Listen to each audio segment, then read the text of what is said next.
একটি শ্রেণীতে ৭২ জন ছাত্রের মধ্যে ৪৫ জন ফুটবল এবং ২৭ জন ক্রিকেট খেলতে পারে এবং ১৪ জন কোনো খেলাই জানে না। কতজন ছাত্র উভয় প্রকার খেলা জানে? তাহলে এটা একটা খুব ভালো অঙ্ক। এখানে বলেছে মোট ৭২ জন, তার মধ্যে খেলা জানে না, কোনো খেলাই জানে না হচ্ছে ১৪ জন। তাহলে যেকোনো একটা খেলা জানে অথবা দুটো খেলা জানে, এরকম কতজন আছে? তাহলে খেলা জানে এমন ছাত্র সংখ্যা।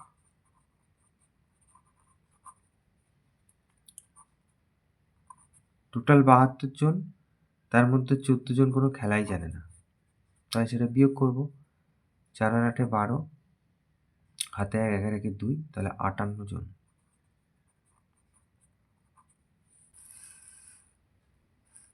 তাহলে এই ৫৮ জন যে কোনো একটা খেলা জানতে পারে অথবা দুটো খেলা একসাথে জানতে পারে। তো ৪৫ জন বলেছে ফুটবল খেলা জানে। ফুটবল খেলা তাহলে জানে না কতজন?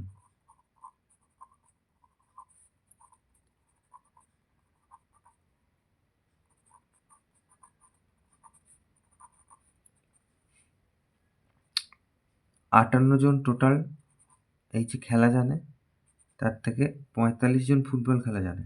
তাহলে ৪৫ বাদ দেবো, তাহলে ৫, ৬, ৭, ৮, ৩, ১৩ জন। তাহলে এখানে লিখতে পারি আমরা শুধুমাত্র ফুটবল খেলা জানে না ১৩ জন। এবার লিখি শুধুমাত্র ক্রিকেট খেলা জানে না কতজন?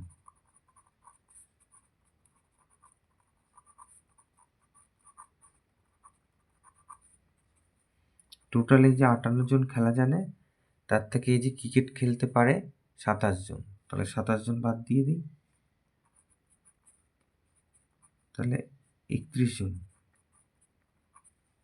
৩১ জন ক্রিকেট খেলা জানে না। তাহলে এখানে এই যে ফুটবল খেলা জানে না এরা ভলিবল খেলা জানতে পারে, আর এখানে ক্রিকেট খেলা জানে না এতজন, এরা আবার ফুটবল খেলা জানতে পারে। তাহলে যে কোনো একটি খেলা জানে না এরা। আর উভয় প্রকার খেলা জানে না কতজন? সেটা ১৪ জন ছিল। তাহলে এবার এইটা লিখব যে যে কোনো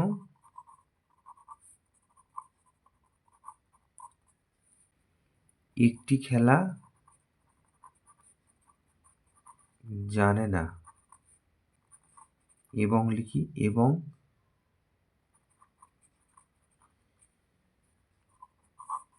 উভয় প্রকার খেলা জানে না।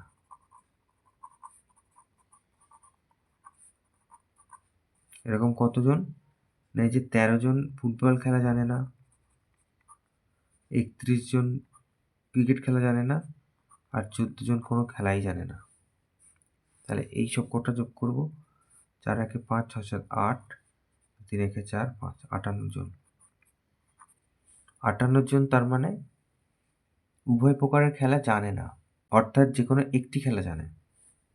তাহলে উভয় প্রকার খেলা জানে কতজন?